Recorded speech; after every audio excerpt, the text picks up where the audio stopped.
Hey everyone, good morning or afternoon here. Had to move the live stream a little bit to a little bit later than expected, so I apologize for that, but appreciate you being here. And I'm just going to give it a few minutes to see who's able to join us today. So just give it a couple minutes here and then we'll get started.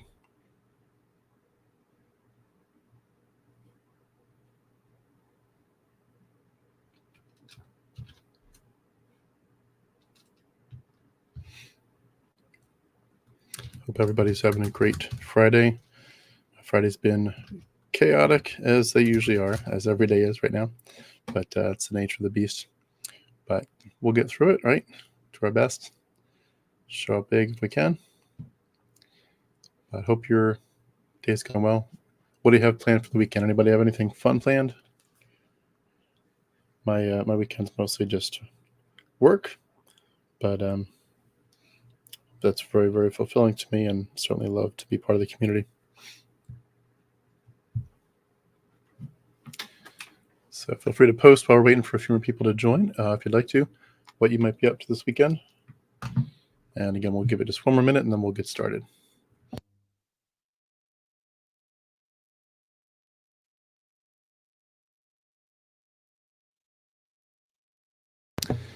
And today's topic, by the way, that we're going to get into shortly is called Christianity and Repressed Hostility Are a Package Deal. And I'm going to say a few things before I get into that, but I just want to say it's an interesting topic.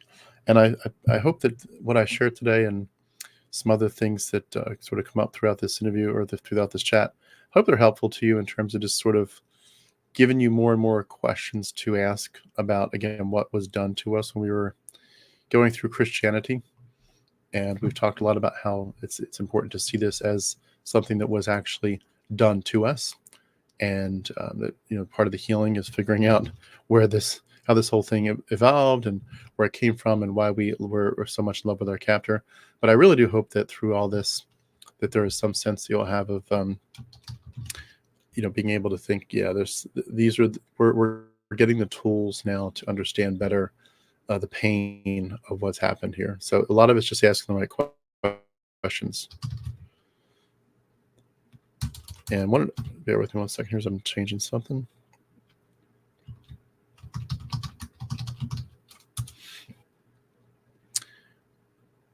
Before I get started, I do want to ask a couple things. Number one, if anyone is able to support me, please, or if you know someone who can, the needs at this point are fairly urgent and almost to the point of being overwhelmingly urgent.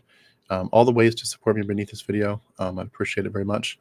And if you know of anyone that can support me on a larger scale, please feel free to put us in touch. I really, really would ask for any way that anyone can support me or connect me with someone who can. It will mean the world to me at this point. There's a lot of moving parts, and I need every bit of support I can get right now to stay in the fight. So again, today's topic is going to be,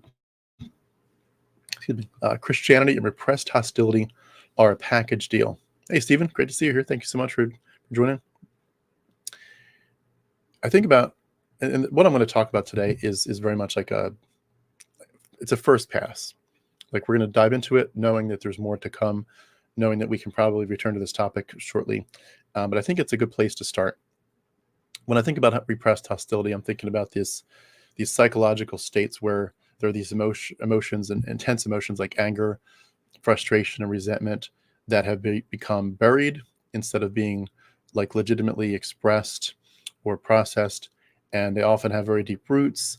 They're going to, of course, be emerging from painful life experiences, moments of betrayal, loss, unmet needs, unresolved trauma. Again, sort of like a river running beneath the surface or lava beneath a mountain. When those feelings remain unaddressed for a long time, they don't just go away and dissipate. They sort of linger and even simmer beneath the surface, and they're going to shape your thoughts, your behaviors, your interactions with the world in very profound ways, even though it feels subtle. And that sort of internalized tension can transform into a low hum, as it were, of unease, where it's sort of coloring every aspect of your life, from your relationships to your how you see yourself, and it becomes a bit of a persistent companion. It's like a shadow that never leaves you. And I think people that have this unacknowledged burden of anger due to their life experiences. These traumatic experiences left them feeling exposed and vulnerable, feeling powerless, maybe in the face of injustice, where maybe strained relationships were there, where they felt unseen or misunderstood. Maybe it's about societal expectations that discouraged open displays of negative emotions. But from an early age, many of us are taught that anger is dangerous and that it should be subdued, should always be tucked away, hidden beneath this veneer of being very calm. It's like an art that we all learn, of pretending that the storm doesn't exist, even as it might be raging inside some people. But emotions have a way of bubbling up, demanding to be acknowledged later. And even if we try to push them to the shadows, they kind of are like those embers in a fire that just refuse to be snuffed out. And I think individual people with very deep-seated hostility, especially if they're really repressing it, could find themselves drawn to religious belief systems, certainly like Christianity. And that's not just a mere coincidence or a random choice.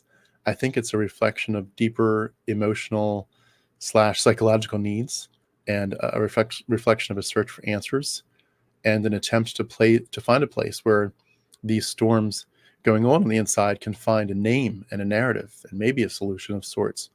It's tapping into Christianity's tapping into those places inside of us that crave a sense of structure and the reassurance maybe of a divine plan, and that it kind of offers a framework to people that seems to accommodate, and in some ways, for certain aspects of it, seems to justify their internal struggles.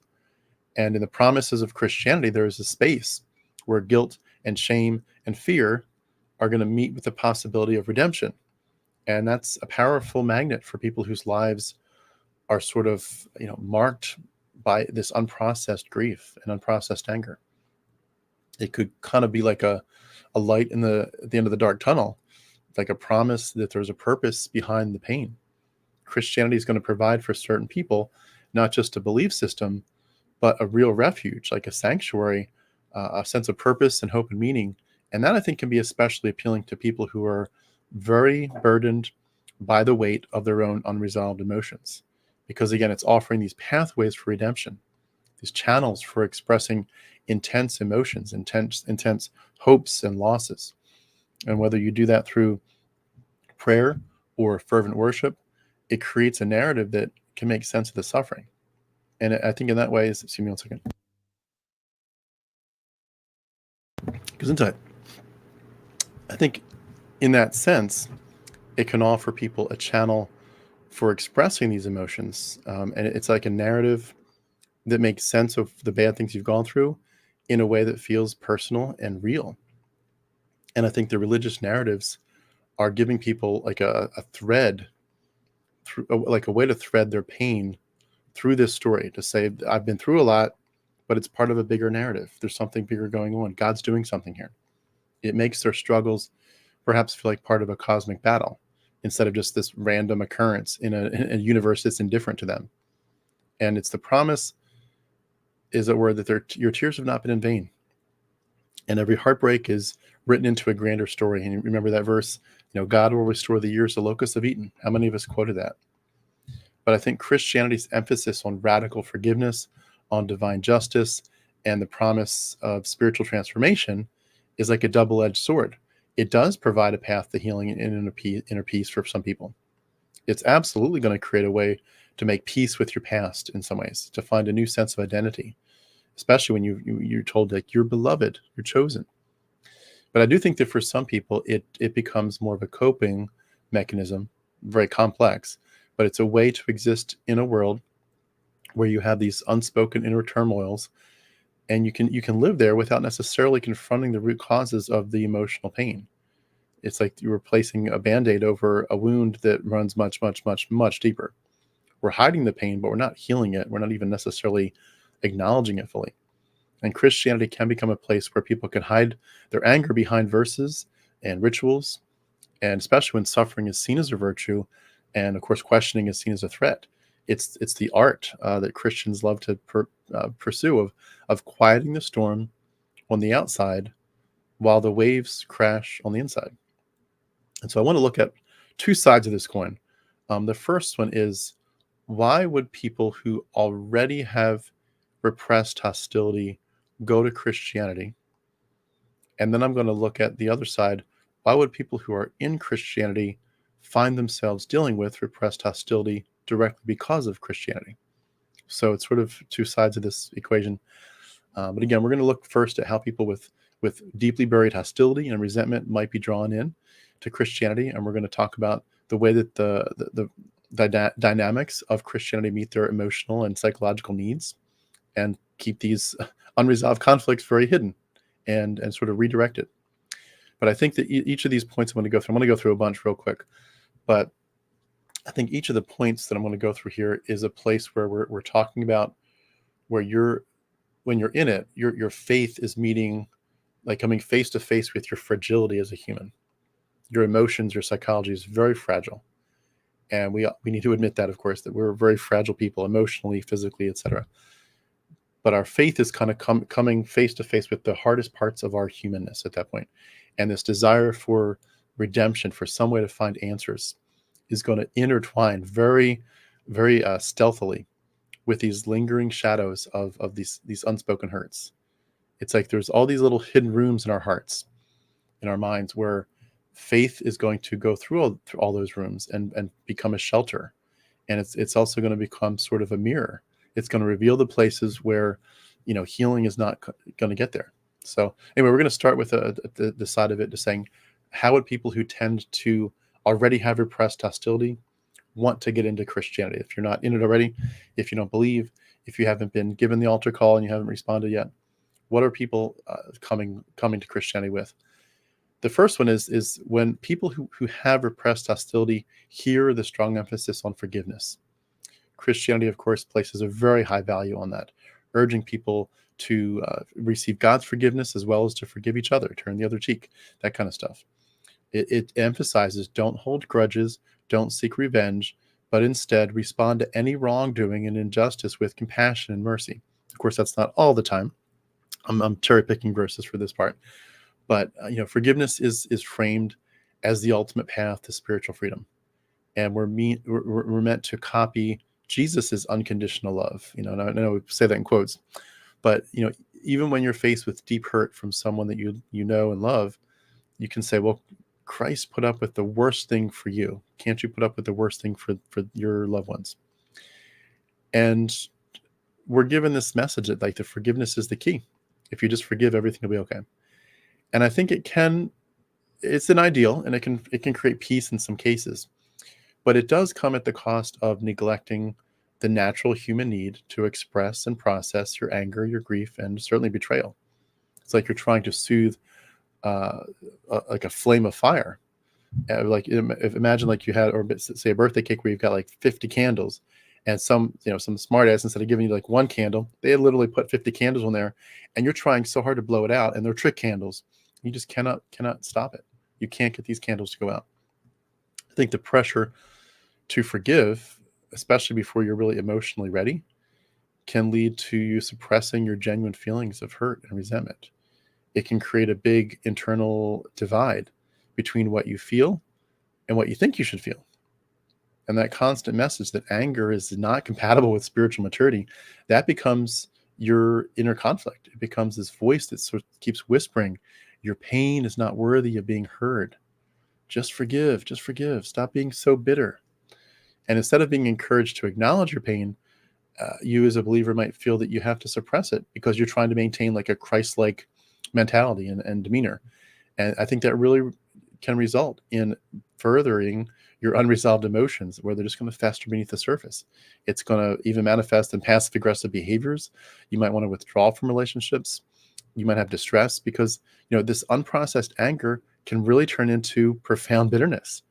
I mean, even as you're trying to go through all the hoops on the outside of it's trying to be so forgiving, but you're just wearing a mask, and it hides the real scars that are beneath the words.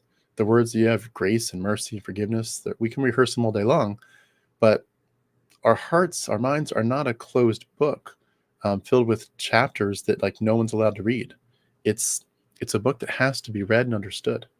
And so I think a lot of people will come with repressed hostility, think Christianity and the forgiveness topic is going to solve some things, and it's not going to do what they think it's going to do. think a lot of people would come to Christianity with guilt over their negative emotions. When they're dealing with anger or even other stuff like envy, resentment, they see it as evidence that they're spiritually weak or sinful. They feel guilty. There's verses like in James 1, it says, the anger of man does not produce the righteousness of God. So you have this environment where believers feel that their anger is not only undesirable, but even morally wrong. This message is like saying Christians should always be serene and gentle. They should always be kind, regardless of the injustice you face. And when you think that way, even as life's storms are raging on, it's going to, if you're coming to it with this repressed hostility, thinking, I feel guilty for what I'm doing, and Christianity gives me this calmness. It's framing it. It's framing it, but it's not really fixing it. It's just leading you into a sort of a vicious cycle of suppressing your emotions. And I think a person who feels angry and guilty for experiencing these emotions is going to think, I'm falling short of God's standards. And so they find themselves trapped in this little battle. They're waging war, as it were, inside against their feelings. And it feels like their feelings are betraying their faith. And so they're coming to it saying, I feel guilty. Christianity relieves me of guilt. But again, it's not actually doing it, because you're going to, in turn, find yourself guilty because you're not living up to the Christian message. You're going to have more self-condemnation, is what I'm trying to say.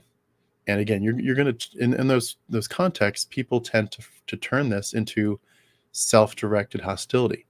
Instead of us learning how to address the source of our feelings and our emotions, we get trapped in these loops of anger and guilt and shame. We don't have a real good outlet for our emotions. And so with these cycles, your anger is just digging deeper roots. It's becoming part of the fabric of who you are. And even as we try to pray it away, God, just give me a calm, kind spirit. Your anger isn't actually being addressed. And so you're going to keep going with it. I think a lot of people have fear of expressing their doubts about different things. So, when you come to Christianity as someone that's like, I've got this repressed hostility, but I've got a lot of doubts that are giving me angst.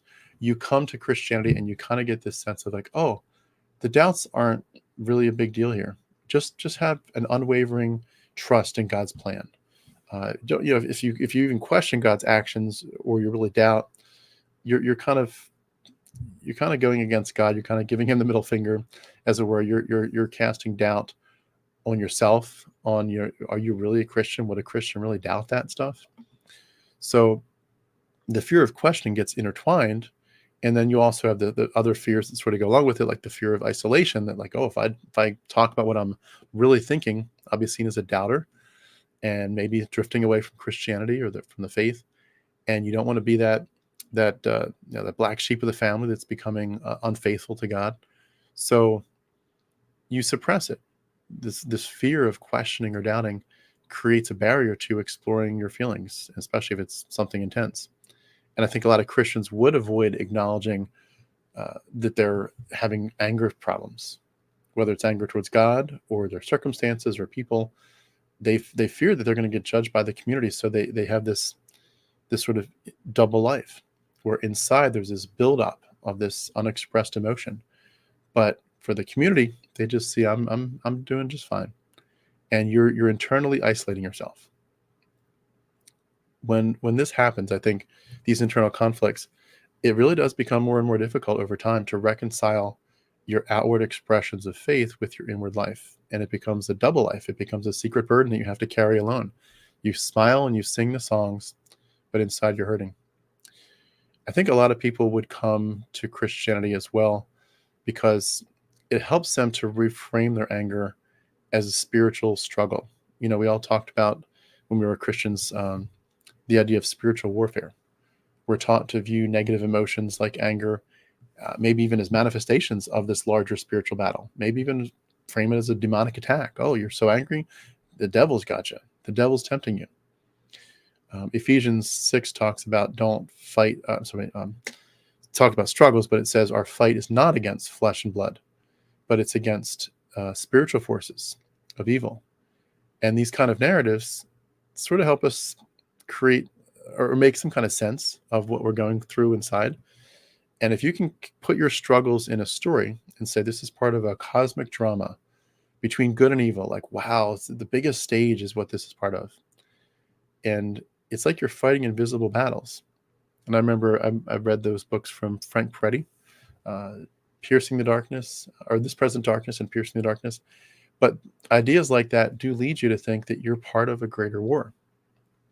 What that does, though, is it helps you, as someone who's dealing with repressed hostility, it helps you come into the fold, as it were, and get grounded in the theology, and you are able to consistently avoid self-reflection.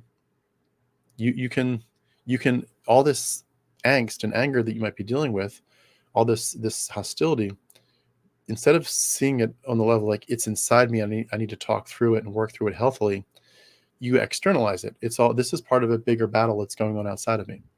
And it's like a spiritual test. It's not a response, like it's not your internal response to personal grievances. It's a test from God, maybe a test like in the book of Job by the devil. But it provides a way for you to have a sense of significance to your suffering. You feel like your pain has a higher purpose because you've attributed it to this external spiritual warfare. You're in the process, though. Again, it's all about the double life. When we do this, we're avoiding the real painful reasons behind these feelings, like a past trauma or our unmet emotional needs, and it prevents a real, genuine understanding of our emotions and processing them. We're repressing is what we're doing. The anger's there, but it's not really ever addressed, and it's just rebranded as a sign of a spiritual struggle. And again, a lot of these things are ways in which Christianity, pulls people in, but then it keeps them stuck in this. The repressed hostility is still there. There is, in a lot of people, this subconscious desire for punishment and atonement. You know what I mean? This is a fascinating one. When you think about people with repressed hostility, especially when it's directed at themselves, you have to wonder sometimes if they harbor a deeply ingrained, almost primal desire for punishment. And I'm not talking about something in like a sexual sense at all. I'm just talking about like a literal, purely psychological sense that they just think, I am so bad that I deserve to be punished. And there's this sense that they deserve to suffer for their perceived failures and flaws. And they have this belief that their imperfections make them unworthy of love and grace and even basic respect. And that can, of course, stem from childhood experiences where they internalize what was going on, maybe a punishment from parents or something that happened. The belief that your ability to be loved has to be earned, and that your worth is conditional. It creates a huge, pervasive sense of shame that's driving this need for self-punishment. If I can just punish myself enough, then I'll feel like maybe I've kind of balanced the scales. It's creating this longing to atone for what we perceive as our inherent unworthiness. We're carrying this horrible, invisible weight, and we believe that every step should be harder because we do not deserve that easy path. These psychological mechanisms, they're woven into Christianity, with Christianity's emphasis on self-denial, sacrifice, and the need to atone for your sins through Jesus, of course. It aligns very closely with some of these inner drives. The doctrines of original sin and the idea of the fallen nature of us, of all of humanity, it can intensify these feelings of guilt and self-rejection, and suggesting, of course, that the only way to reconcile with God is through repentance and self-sacrifice. And so some people might gravitate toward things even like fasting, self-discipline, or like ideas of accepting hardship as a form of spiritual refinement from God. Like God sent this to like iron sharpens iron, but this is what God's doing. And some of these spiritual practices and ideas can mimic the psychological dynamics of like a hitting yourself. Like you're hitting yourself with a whip, and you're providing yourself a sense of control over your self-directed anger. But it's really just a way to feel like you're paying the necessary price for your failings. And that can transform transform your suffering into something that, in a weird, bizarre way, feels meaningful and redemptive. You're kind of channeling your pain into a narrative of purification and ultimately, hopefully, divine approval. It's a twisted peace. It's a very sick kind of solace that you're finding your suffering. You believe it's a path to become more worthy in the eyes of God. And again, you're never really addressing the true anguish that's going on inside. You're just trying to wash away the pain with your tears and with the pain that you put on yourself. And we're never realizing that the source of this whole thing, even if we think about it for years, the actual source of the angst can remain completely untouched and buried. I think a lot of people deal with the issue too of ultimate justice, where we have this repressed anger because we've been wounded in ways that's just like, that's just not fair. It's just not freaking fair. And we felt so powerless when certain things happened. I could tell you stories, but for the sake of time, I'm going to keep it more on the topics. But the wounds of, like, you feel so wronged, and maybe you felt like you can't even speak out and speak your piece, and you certainly can't find a resolution of the problem. Those emotions create a yearning in us for vindication. Like, God, when will you make this right? You just want someone somewhere to recognize your pain and figure out a path forward. And Christianity, of course, steps right in. They promise a future where God will judge the world. He will right every wrong, and he will reward the faithful. And I think that can be very satisfying for people who feel like life has been unfair. And when you feel like your cries for injustice have gone unheard for a long time, the belief in the Christian perspective and worldview is like a counterbalance to the helplessness that you feel. And it gives you this picture, this vision, this grand story again that you're part of, that there's going to be a cosmic fairness someday that will come in, and you'll have to wait for it, but it will acknowledge and address all these grievances. Do you remember Seinfeld? I know some of you have probably watched that. Remember the Festivus for the rest of us? They have that part of it where they talk about the airing of grievances. But that's kind of what we're like psychologically hoping for. I can't wait for Festivus, and specifically I can't wait for the airing of grievances, because I've got a lot of things to say about you people. And people are holding on to this promise that someday the scales will be balanced and every tear will be dried and find an answer. But the belief that allows individuals to let go of this desire for retribution, where they're trusting God that eventually all these things are going to be right. Someday God will make every wrong right. Even those seem to sort of go unpunished in this life. Like these dynamics alleviate the burden of feeling powerless, and it's giving you the assurance that your grievances will be addressed in the end. But again, your suffering is not really ever addressed. This stuff can help you endure where you are today, but it doesn't really provide a sense of moral stability. It's a lot of sidestepping. You're sidestepping dealing with the anger. You're able to deal with it in the present moment because of this emotional repression that's going on. But when you postpone the need that you have, and we all have it, to healthily confront our emotions, especially our anger and our feeling of loss, to postpone that confrontation with ourselves for a future time when someday God will handle it and it'll be wonderful, we're missing opportunities to heal right here, right now. We're letting bitterness get really deep. And honestly, I think we could argue that the pain will just get deeper if we don't deal with it. A lot of people are coming to Christianity, I think, because they know that it seems like a refuge for their chaos. They need stability. This repressed hostility and other things in their emotional makeup makes them feel like life is chaotic. It's like see it with a storm going on. It's going to drown you if it's not resolved. And that sense of internal chaos creates a longing for something solid, like an anchor in the storm, and a place where this storm can be quieted. Christianity depicts God as a steadfast God. He's unchanging. He offers comfort in this world that often feels unpredictable. He's like a harbor in the midst of a storm. And to people who are lost and adrift on the waters of their own emotions, the promise of a divine plan and a divine order that's going to transcend the messiness. Like, I know it feels like a mess. It does not feel beautiful and chaotic, or it does not feel beautiful. It does not feel ordered. It just feels chaotic.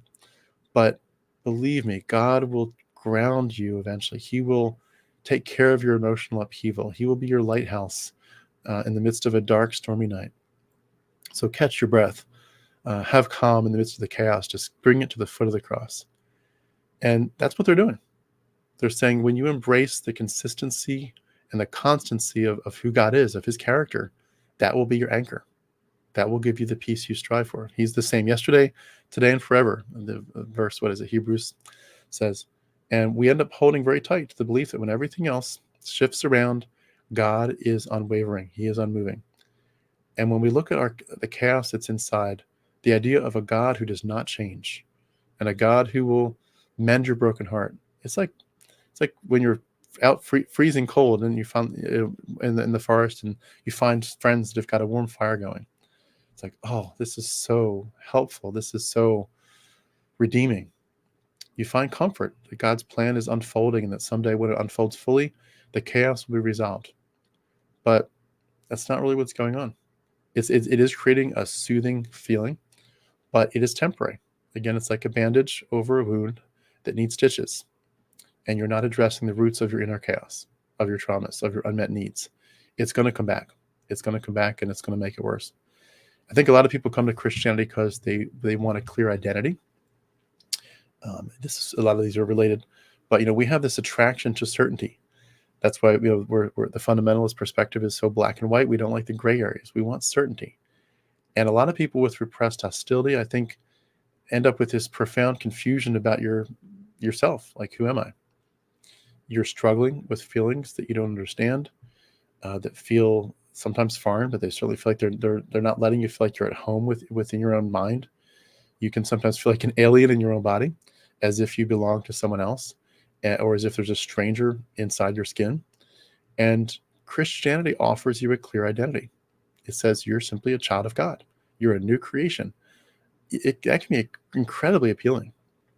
God's going to give you a new story, a new name. He's going to replace your old wounded self with something holy and pure.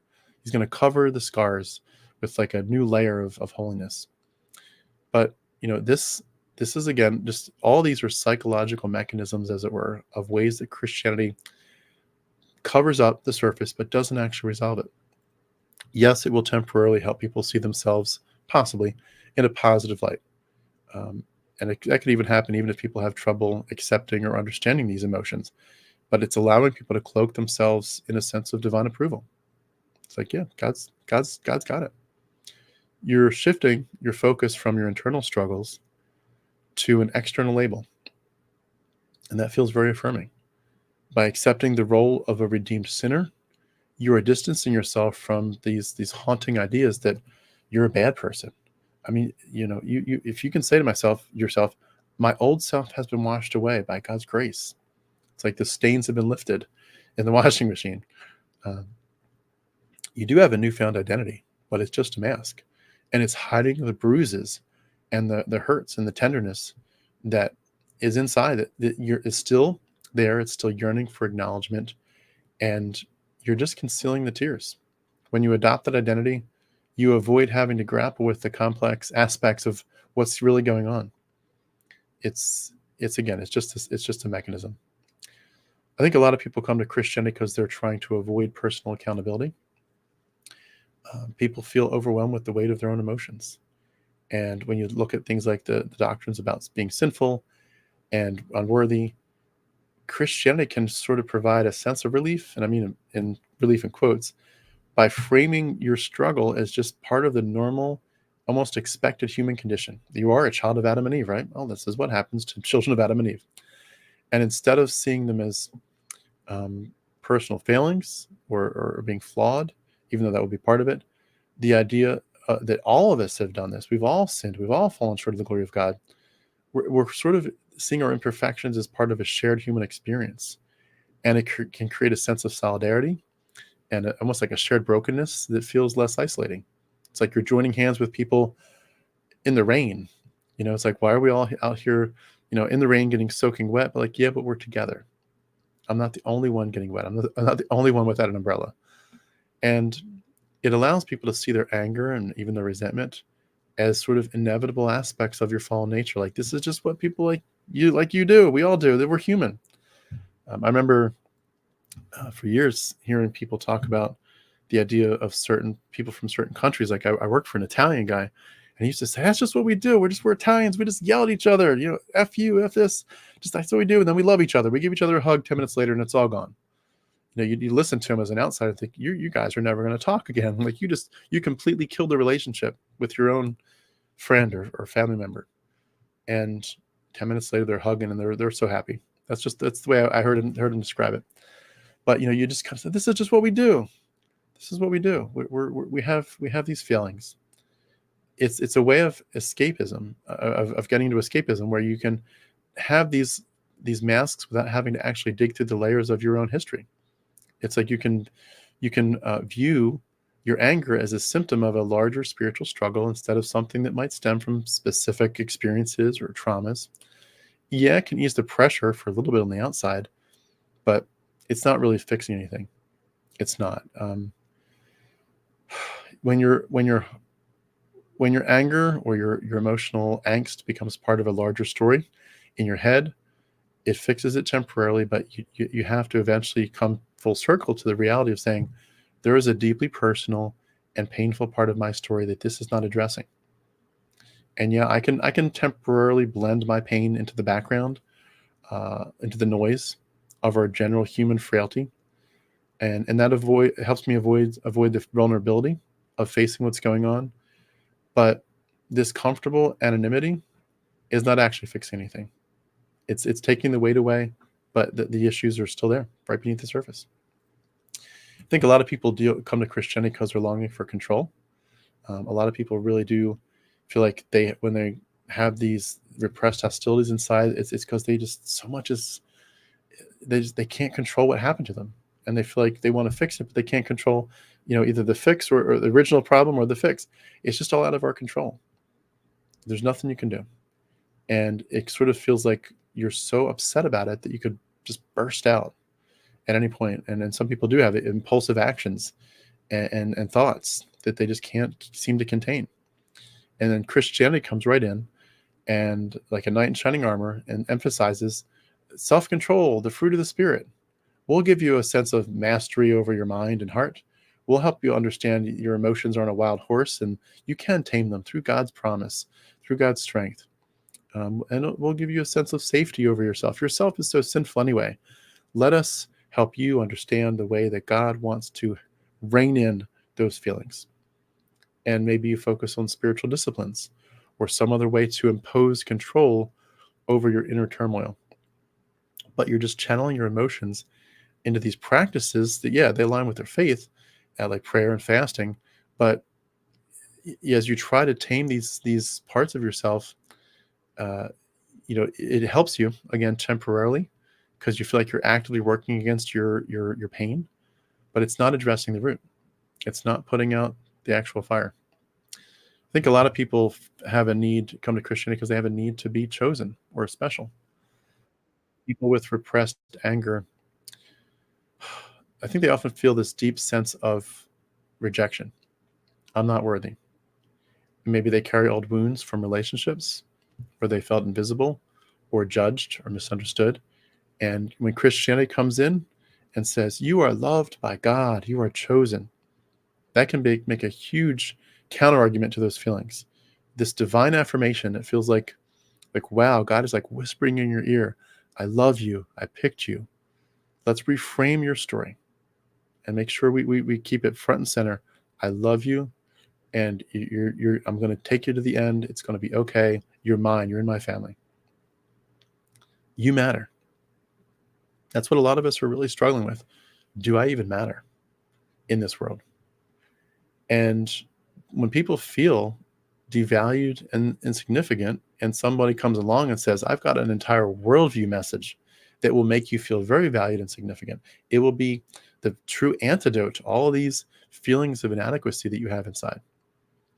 And when you have a whole book, and at least the interpretation of the book, that says, let's whisper as it were in your ear, you are more than your mistakes. You are more than your mistakes. You're more than your pain. You are seen. That is like gold. That's the money shot. It gives you a sense of worth and a sense maybe of divine approval, at least on some level. And so you can bypass this negative self-image that might be tied to your repressed hostility. It's like a shield against those voices that keep telling you you're not enough. It's very validating. But again, it's just part of the mask. I think a lot of us come to Christianity, not myself in this case, but just a lot of people do come because they need coping mechanisms, and rituals and just the general structure of Christianity can really help people have those coping mechanisms. The prayer, the worship, the singing, the fasting, the hymns. It's almost like if you could look at all of Christian practice and culture, it's like a song with a very predictable rhythm. And it's like, oh, I know this song. Just do, sing this stanza, then this stanza, then this stanza, then the chorus, this stanza, and take a break, do it again, take a break, do it again. This is very predictable. It helps people to manage their emotions. And those practices certainly offer a sense of order in a world that feels like it's on the edge of chaos. And it's sort of like a metronome, as it were. It brings stability to your racing heartbeat. And for someone who's struggling with this inner unrest, the repetition of well-known hymns and prayers, it's like a soothing sound. It's like, when you have a lullaby for a child that you're trying to sort of quiet them down to get to sleep. It does that for us. And for people with repressed hostility, these kinds of church cultures, Christian cultures, these rituals, they will help us channel our feelings, at least temporarily, into comforting practices that do give us stability. And they prevent you from sort of ruminating on your anger. You're kind of temporarily healthily distracted. And that distraction even feels meaningful on some spiritual level. And it becomes like this well-worn path that keeps you from straying into the shadows. And it's easier to focus on this path than to face the reality of what's very, very messy and painful that you've sort of just buried. You're going to have to come back to it full circle at some point, but you can kind of keep the door closed for now on those parts of yourself that you just don't want to deal with. You don't have to address the deeper sources of your emotional struggles. You can create a spiritual routine that will cover them up for now. You'll confront the inner chaos another day. We're just sweeping it under the rug. That's all we're doing. I think a lot of people come to Christianity because they need an outlet for self-righteousness. There's this emotional need for validation. I need someone to say, you are really, really a good person. You've been misunderstood, but when push comes to shove, and when the rubber hits the road, when we really get down to, what's really going on here, you're a good person. And that's what so many of us need. One second here. I believe I had someone. Let's see here. I believe I had someone in the chat who was I think I resolved it. If there's anyone else, feel free to let me know if there's any more trolls. But, people with repressed hostility are going to wrestle with this internal storm. It's like an unacknowledged rage. And they have this profound need, as we all kind of do, for validation. And it can manifest itself as a persistent sense of superiority or even resentment toward others. When you perceive yourself as having been wronged or unrecognized, you're like, I did so much. I did so much that's right. Why won't people praise me? Where are people applauding me? And so you come to Christianity with its moral teachings, maybe, and they're clear, supposedly, delineations of right and wrong, at least on the surface. And it can kind of give you this way to express your feelings with this messaging of righteousness and divine purpose. God is going to judge your sin again someday, like we talked about earlier. It condemns immorality. It calls people who stray from the path back to it. And it creates this socially acceptable outlet, basically, for your hidden frustrations. And you can kind of channel them into something virtuous and say, if I'm aligned with God's will, I am a good person, despite all this chaos inside me. And it's sort of like their internalized anger finds a new life. Temporarily. I should add the word temporarily to almost everything I say here. Sorry, I'm just looking at the comments for a second. I think we're good.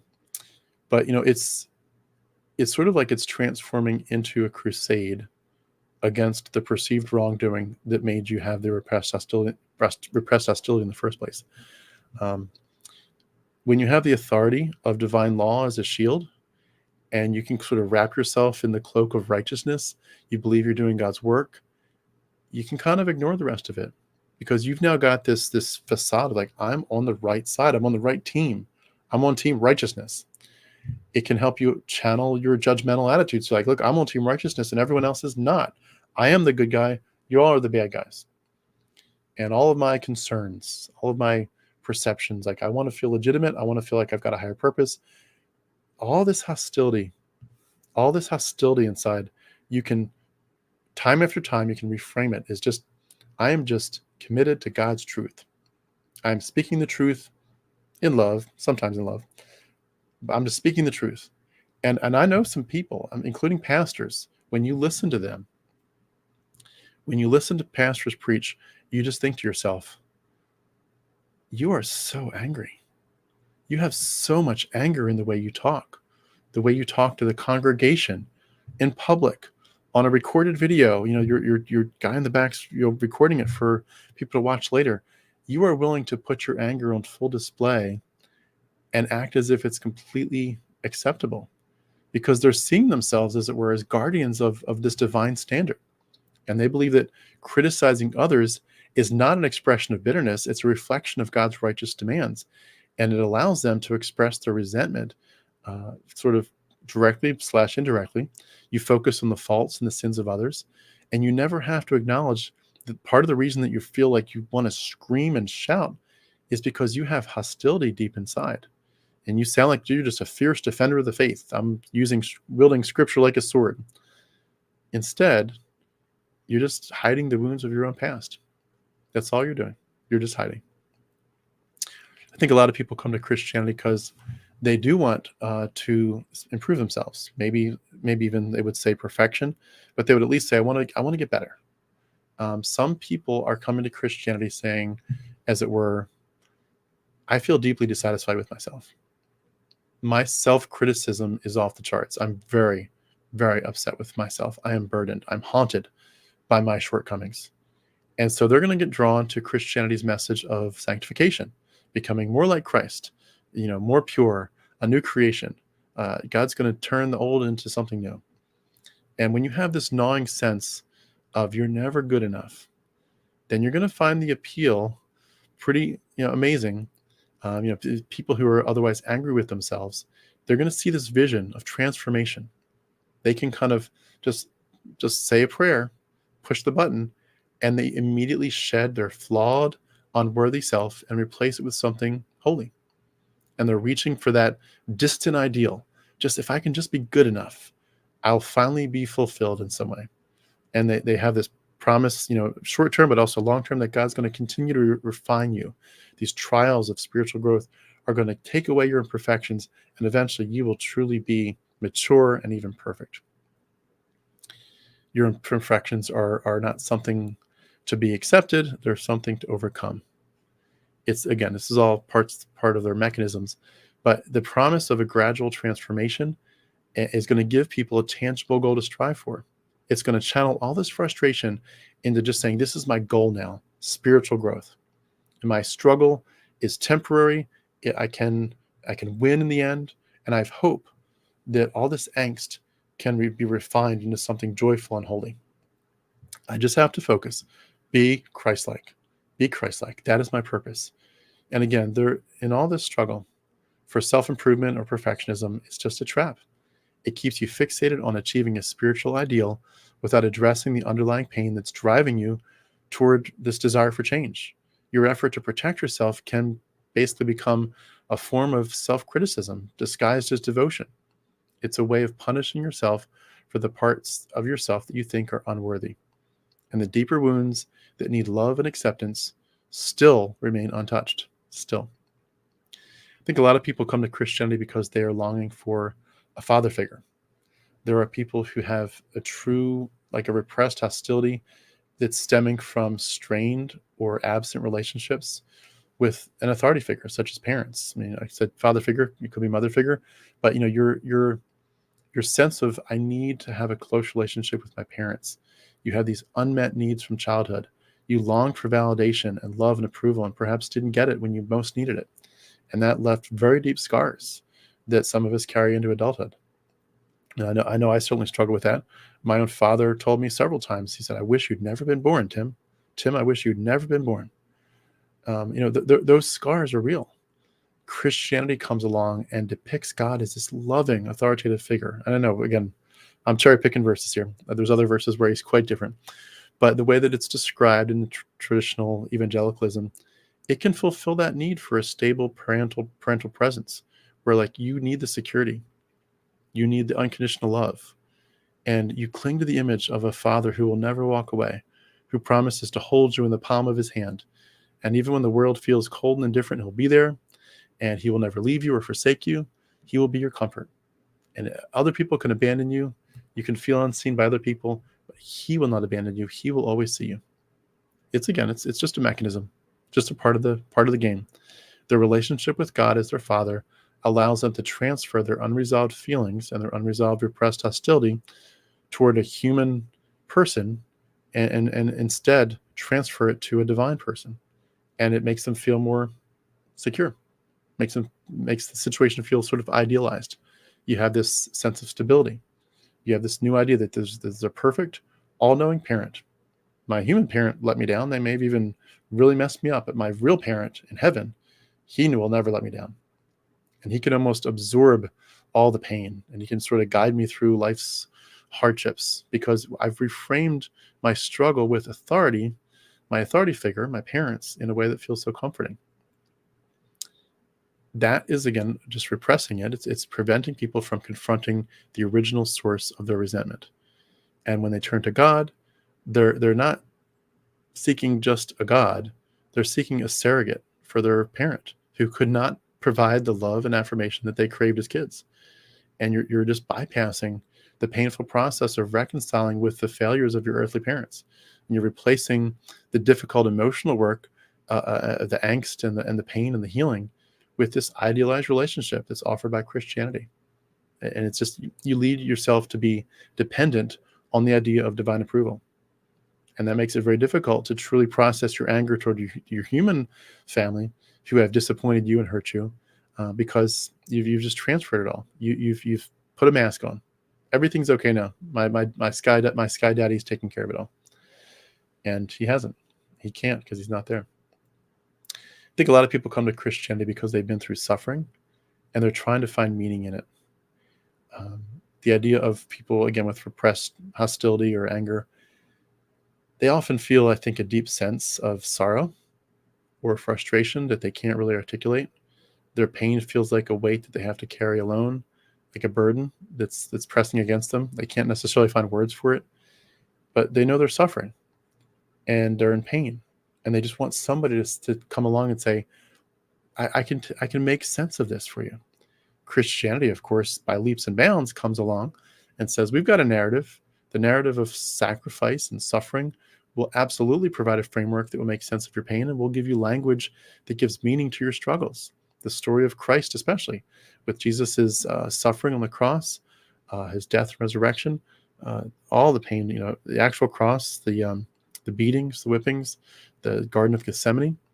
And you could weave in stories of martyrs who bore their pain for the higher cause. They can feel like echoes of your unspoken agony. It's like they went through it. They can scream in pain. The martyrs can scream in pain. Saint so-and-so's can scream in pain. They were burned alive at the stake. They were killed for their faith. And all of a sudden you're like, oh, I can see my suffering as a mirror of Christ's suffering. That's interesting. I can kind of participate in this divine mystery in a way that transcends my ordinary human experience.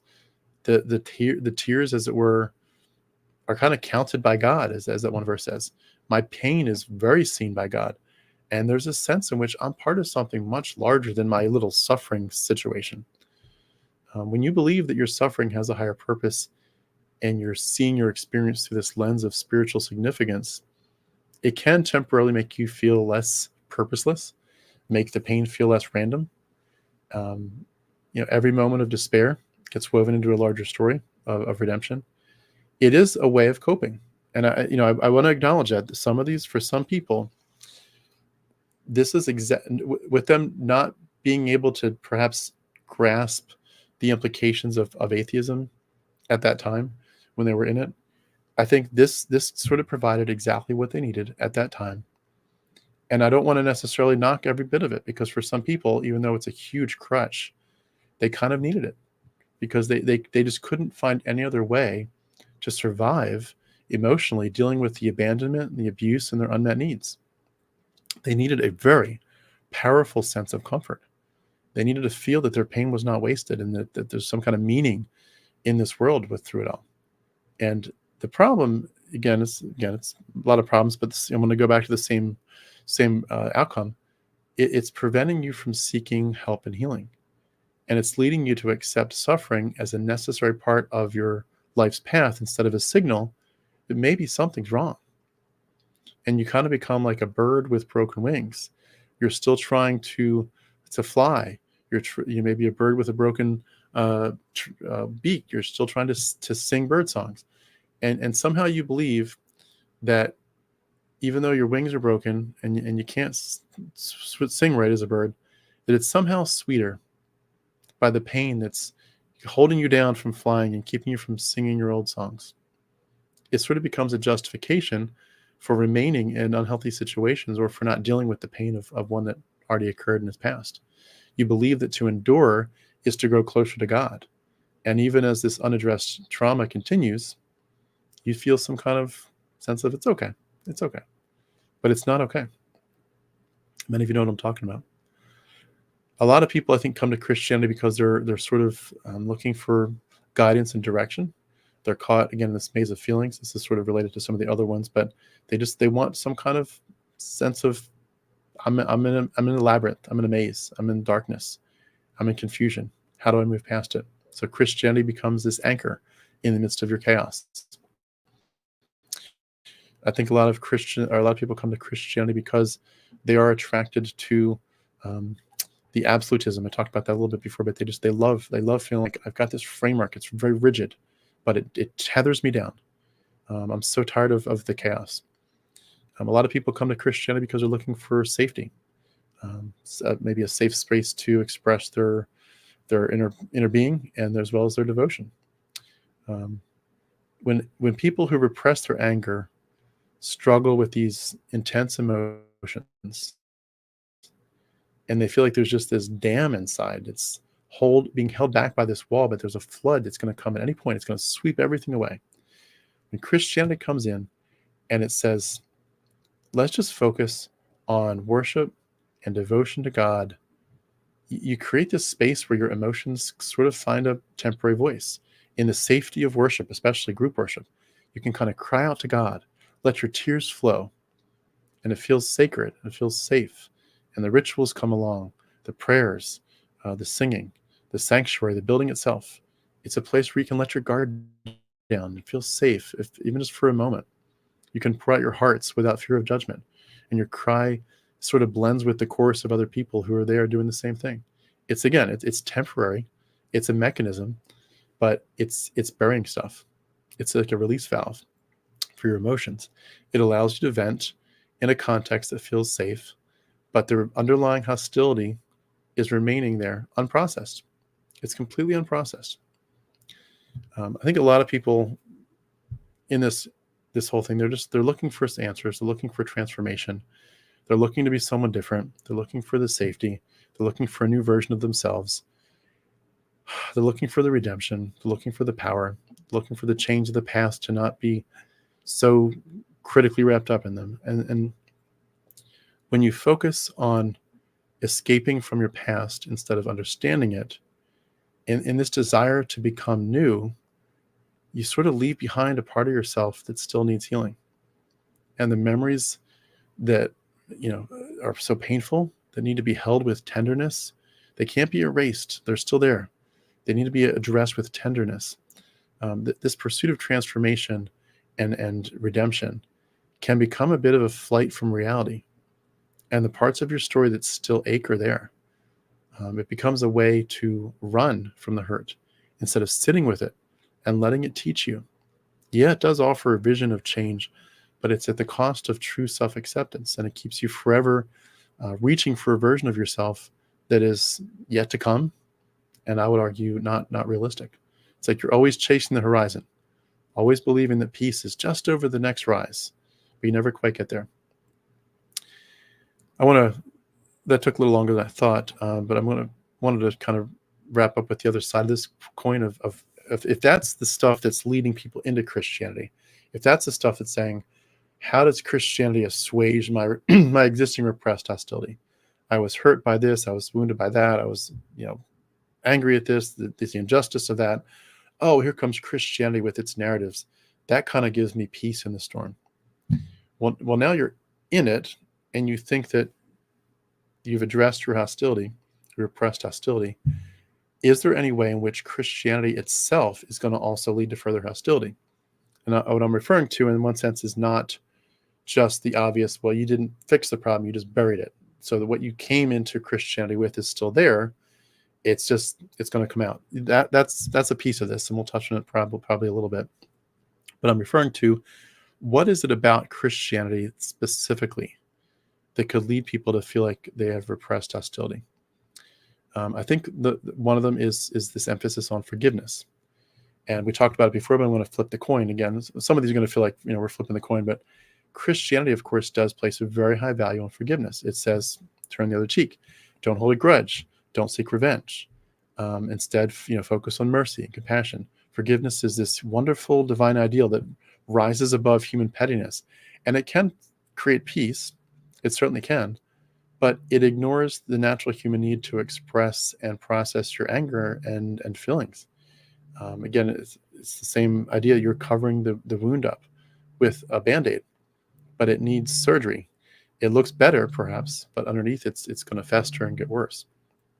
The pressure that Christians have to forgive each other before you're emotionally ready, I think, can lead to a huge suppression of your genuine feelings, legitimate feelings of hurt and resentment.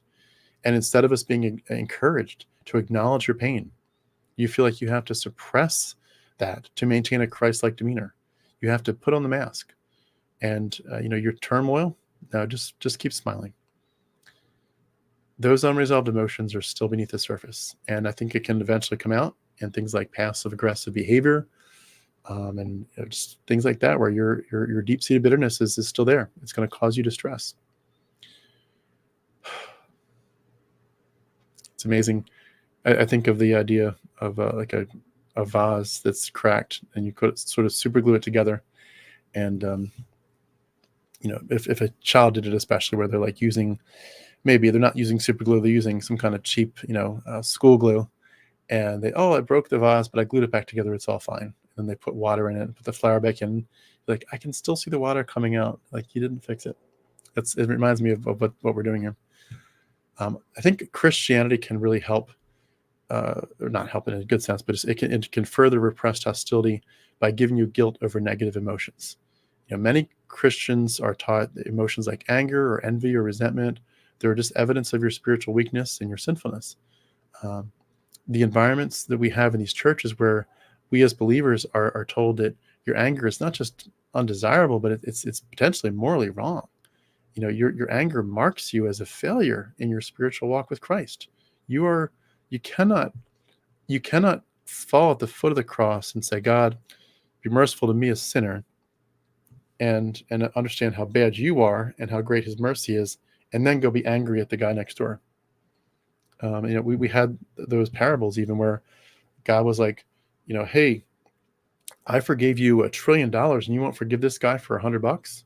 Like, come on, I forgave you so much. This little thing, why can't you forgive him? But you're basically being put in a cycle of emotional suppression. And any Christian who feels angry at somebody for some injustice or some situation, they may be feeling very guilty for that very emotion, and they see it as if they've fallen short.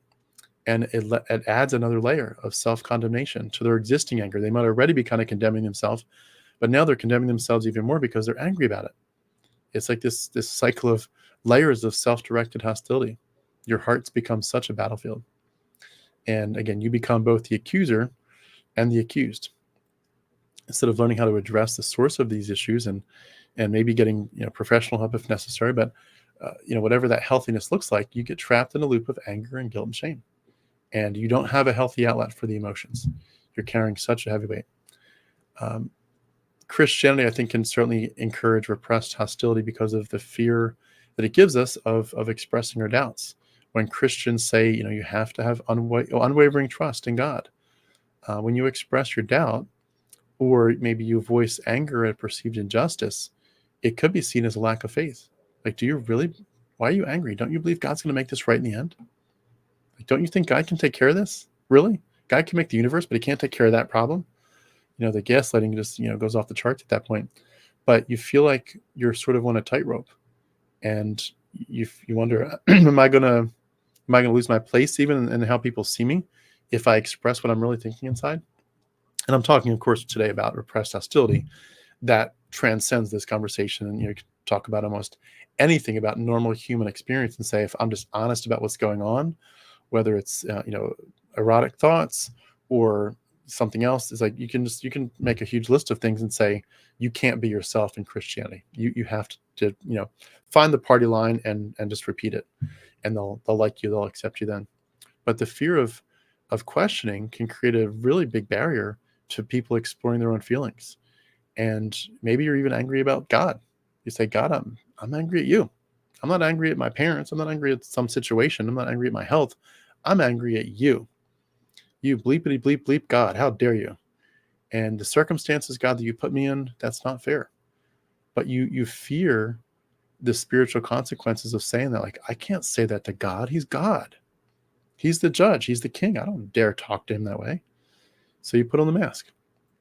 You sort of smile through your questions, and inside the storm rages on. You've got so much unexpressed anger. Again, the reinterpretation of anger as a spiritual struggle, I talked about this earlier.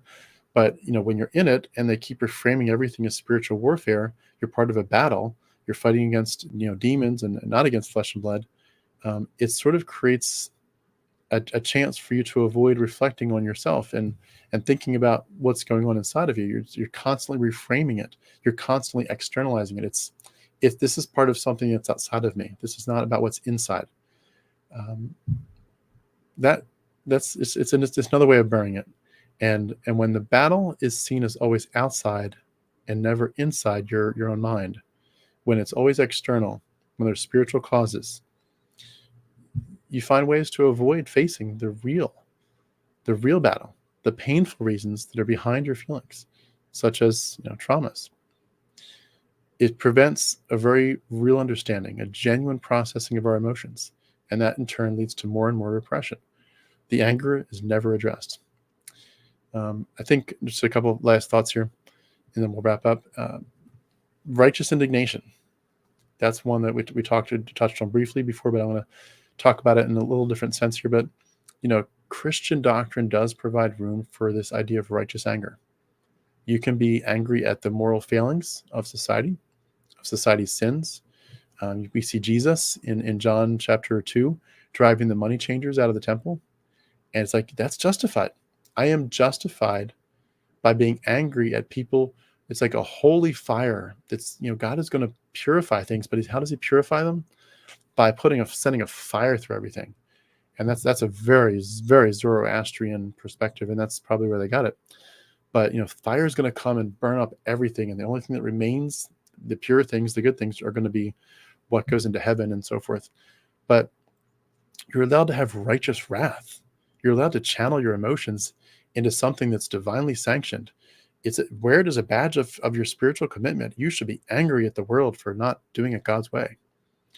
And when you're already coming into Christianity with a repressed hostility, and even if you're not, you're going to develop one where you're going to say, my righteous indignation is a way to express my inner thoughts. Do I have underlying hostility? No, I'm just fighting the good fight. I'm fighting the good fight of faith for Jesus Christ. And they don't have to ever confront the real sources of their anger, because this is an anger that's become socially acceptable in churches. It's even celebrated in some churches. In some churches, if you're not talking in a way that says, we're going to take over this world for Christ, and we're going to ban this, and we're going to put these people in jail, if you don't talk with that sort of anger, it's like, what are you even here for? Do you even care about the things of the Lord? God isn't here to be a topic of conversation. He's here to take over the culture. He's the king. He wants to be on the throne of everything. And so they can kind of wrap their bitterness, as it were, in a mask and a robe of socially accepted indignation, and they can appear noble. It's like a virtue. It's a virtue, but you're leading yourself to this life pattern where the Christian believer uses moral outrage to mask their personal hurt or their personal frustration. And they just direct it at personal relationships. They direct it at everybody they can. They rally against the world's wrongs, against your wrongs, and they feel like they're doing God's work. But in reality, they've got deep hidden wounds. And behind these rallying cries of righteousness, they're like a little kid in the corner crying, doesn't somebody care? I honestly think a lot of the things that we're seeing are people who didn't get what they need as kids, and they're just saying, will somebody please fight for me? Will somebody please tell me it's going to be okay? Will somebody please tell me that I'm worth it and that I'm okay? So final couple thoughts. The idea of Christianity pushing self-sacrifice and self-punishment, the denial of yourself. You can be touched on some of this, but Luke 9, if anyone would come after me, let him deny himself and take up his cross. The way that they encourage us to put others' needs above our own, often at the expense of our own struggles. This call to just give and give and give until it hurts, to pour yourself out until you're empty. You're to follow Christ's example. He laid down his life. Even when it feels like you're crumbling inside, just lay it all down. For people who harbor self-directed anger and feelings of unworthiness, these teachings of self-punishment, where you're seeing suffering as a necessary part of your spiritual journey, as a way to atone for your perceived failures, it's like each act of self-denial becomes a step on this path of self-redemption. And it never really arrives, but you kind of feel like in some way I'm sort of putting coins in the bank account, and someday it's going to add up, and God's going to say, look, you kept on putting these little coins in, and it added up to a good $20, and I'm going to turn it into a pile of gold someday in heaven. But it prevents you from recognizing the true source of your pain, and you can never really resolve the anger. But they use this language, self-sacrifice and other noble things, to sort of rationalize their emotional suffering, believing that enduring pain is a sign of your maturity. But it's not. It's not. A lot of people, I talked about spiritual warfare before, I just mentioned as a side note, a lot of people try to project things, I think, on Satan. When you're in Christianity, Satan is sort of this source of evil and temptation. You can kind of just express your anger, not just at the culture around you, but at Satan himself. Say, all my negative emotions, I'm just going to be like, F you, Satan. I hate what you're doing to my family. I hate what you're doing to this world. Hate you, demons. I hate you. You're just pointing fingers out into the dark, hoping that you're pointing at the demons. And you're sort of naming the devil as the culprit. You feel like you're fighting this big foe, but it's just a mask. Your heart remains in turmoil. Whenever you externalize your anger and you try to point the finger and say it's his fault, or he deserves this, you're just avoiding taking responsibility for the way you feel you do. It's like the devil becomes this convenient closet where you can put all of your unexamined feelings. I don't feel like dealing with my anger, so I'm going to put it in the closet. That's labeled Satan. You're projecting. And it can deeply prevent you from recognizing how your own past and your own unfulfilled needs is contributing to your hostility. It's like emotional outsourcing. The real human roots of your anger are displaced onto a spiritual enemy. We talked a little bit about that theology of suffering before. I'm just going to mention that in very quick passing here to wrap up. But Christians value suffering. They think it's a means to grow closer to God. So for people with repressed anger, their theology that tells them that if you use this suffering as a divine purpose, it's all going to be okay in the end. But again, it's a way of burying it. I think a lot of people get repressed hostility because of purity culture, and we could talk a lot about this, but I'm not going to in this particular one. I'm just trying to sort of hit things rapid fire. But when your desires have been sort of demonized, and when you've been told that your sexual desires should pretty much be suppressed, and you're portraying them or having them portrayed to you as sinful, unless they're expressed, of course, within very specific boundaries, like a heterosexual marriage, it's going to create a conflict inside because you have these natural desires, but you're taught to view them as wrong. And it's like you can't be yourself. And so you have this frustration and this resentment with this emphasis on purity that's leading you to so much sexual frustration. And when your desires are strong, but they can't be expressed, you're going to transform all that dynamic into repressed anger. It's going to be either directed inwardly as self-blame, or maybe outwardly as resentment, especially if you don't follow the standards. If people are like, you broke the rules, you're a bad person, you're going to have so much angst over that. It's like that tension of wanting something you're told you should never touch. It's the inability to reconcile with these natural desires because of your religious teachings. The tension remains unresolved. And there's this chronic undercurrent of hostility towards yourself and others. God, why can't I be sexually active? Because I want you to be pure and wait till marriage. But I feel like I'm so ready to enjoy that part of life, but you can't. And you're trying to contain this fragile dam, and you feel like you could burst at any moment. And so you have so much repressed hostility. A lot of what I've said, I think I'm going to wrap up a little bit faster here. A lot of what I've said brings it down to the sort of hostility towards outsiders, the us versus them mentality.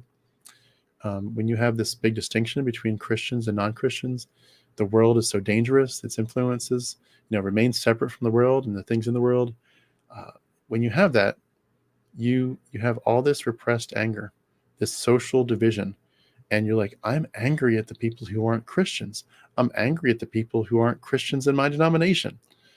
You all are so wrong. And you see it. You can get into Facebook groups with believers, and I'm in many of them as a fly on the wall, but you see like somebody says something about this minutia of how I interpret Genesis 1 or what I think about this point of Calvinism.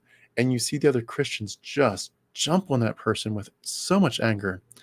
And it sounds like you're not even a real Christian. And if have you even read the Bible? And it's just like, oh my gosh, like you all are so critical, hypercritical of each other. You're judging non-believers, you're judging believers, you're judging people in your church, you're certainly judging people in different denominations. And the idea of taking your anger and having these targets, it again gives you this temporary relief. I'm on a good footing because I've got God on my side. And you can just condemn the world, just damn them all to hell. You're building walls to keep the world out, but the true battle continues to rage within. A couple last ones here. I think the fear of divine judgment is a big one. People can be very repressed with their anxiety and their hostility because they're afraid. They think, what? Someday, says the books will be opened. Someday God's going to talk about what I've done, what I've thought. For every idle word that you've spoken, you'll give an account. The books will be opened. Everybody will see what you've done. And I think a lot of Christians experience anger or frustration because of their life circumstances and different things where they just feel like they just didn't work out in a way that made them look good. And they feel like when the judgment day comes, I'm at risk, whether it's of salvation itself or of having rewards in heaven, but I'm going to be judged by God. And you have these emotions of anger, like this isn't fair, or is it? Maybe I deserve it. Maybe I don't. I don't know. It's an internal turmoil, and it can remain unresolved for a long time. I'm going to wrap it up there. A few more things I wanted to go through, but I think you get the idea. I'm going to use this as a launching pad for a bigger presentation at some point, but I think that gives you at least a launching point. But I do just want to wrap up by saying that when you look at this, when you look at this whole situation, there is an intricate relationship between Christianity and repressed hostility. And it's like this tapestry that's woven of these threads of all these unprocessed emotions, all these unmet needs, and all these deeply held beliefs. And within Christian teachings, there are elements that they're intended to foster spiritual growth and community and grace. They can often just serve as a mask.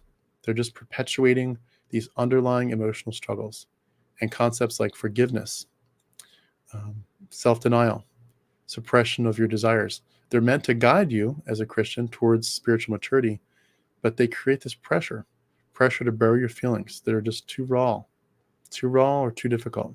to reconcile with the ideals of faith. And it becomes, in that sense, both a refuge and a trap. It offers a narrative of comfort, it provides a structure, and it casts it as a divine plan. But in the end, you're instead of confronting your unhealed wounds, you're just channeling your frustrations outward towards the devil or towards society or something like that.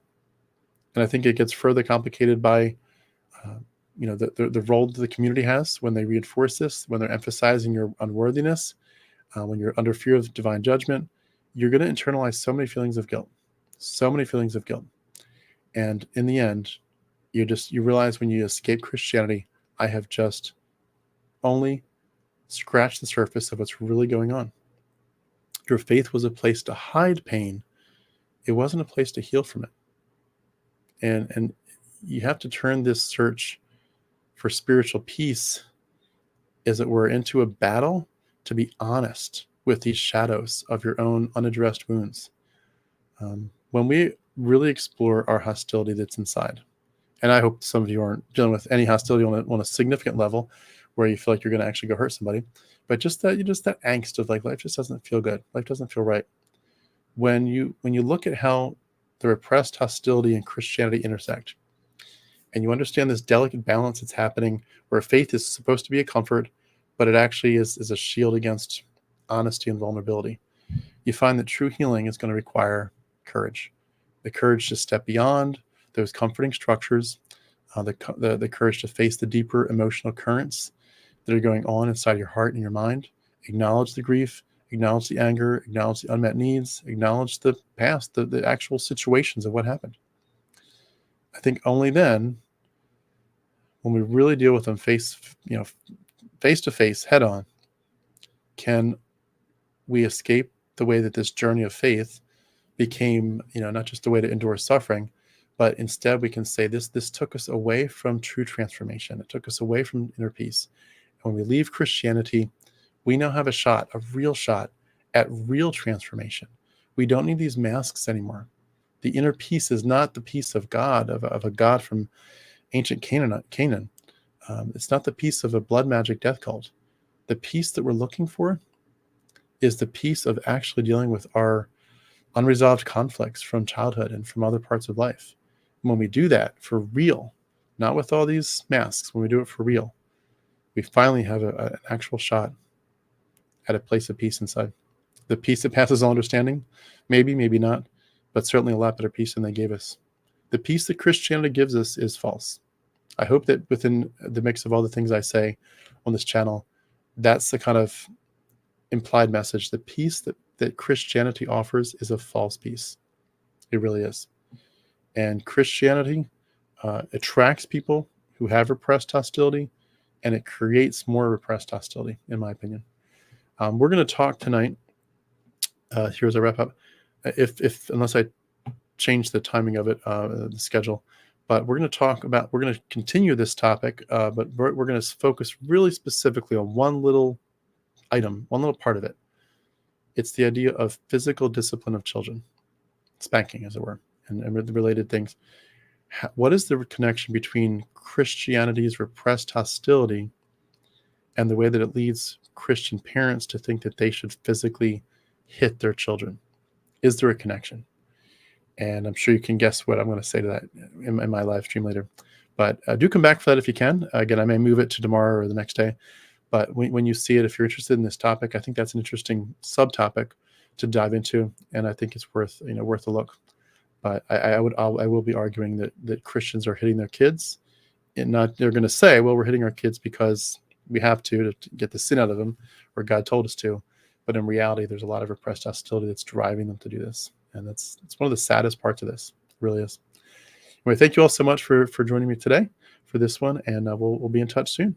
If anyone, again, is a watcher but not a subscriber, if you do have a chance to support me, I am in fairly desperate need of support. If you know anyone else who can support me, feel free to connect us. I really would appreciate it. And also in terms of scheduling, we do have a live stream tomorrow night where we're going to do deconversion poetry. So if you are a poet and you didn't know it and you want to jump in there, either grab one of your poems that you've already written or make a new one, please feel free to sign up for that. Just go to that video, that live stream video that's pending, and you can sign up for that there, or you don't even have to sign up. You can just show up if you want to. But I prefer a sign up just so I kind of know who all is coming. But we'd love to hear from you. You know, that emotional, visceral, real, artistic side that just comes out and says, I'd like to tell my story in a poetic sense. This is what I've been through, or this is what I'm thinking. And sometimes poetry, honestly, can be very, very healing. So I hope you'll come to that if you can, either watch or join us. Anyway, thank you all so much. Hope you have a wonderful day. Talk to you soon.